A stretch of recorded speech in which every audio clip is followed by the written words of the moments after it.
going to talk about depression and how we can overcome depression with the help of Quran.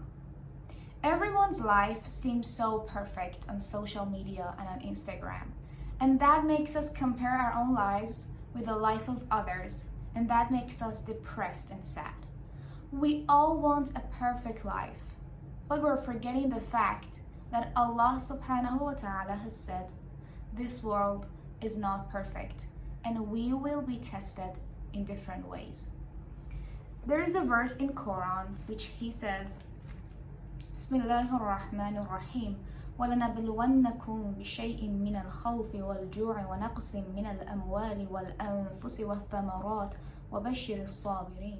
We will surely test you with a measure of fear and hunger and a loss of wealth, lives, and fruits, and give good news to the patient.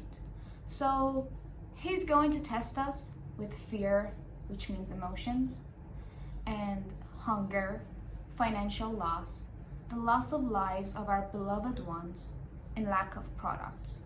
And at the end of the verse, he says, give good news to the patient.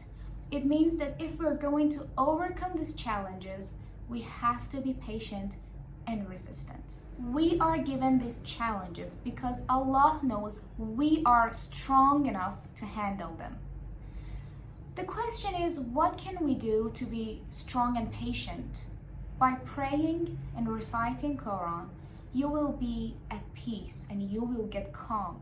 Talking to Allah is so effective. Dua is so powerful, and that's how we're going to heal ourselves.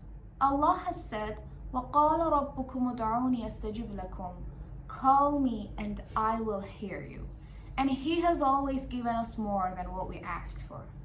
So don't forget the fact that we all are going through some challenges, and we can overcome these difficulties with the help of Allah. Thank you so much for watching this video. If you want to know more about Islam and Muslims' beliefs, please subscribe to my channel. And if you have any question or suggestion, leave a comment below.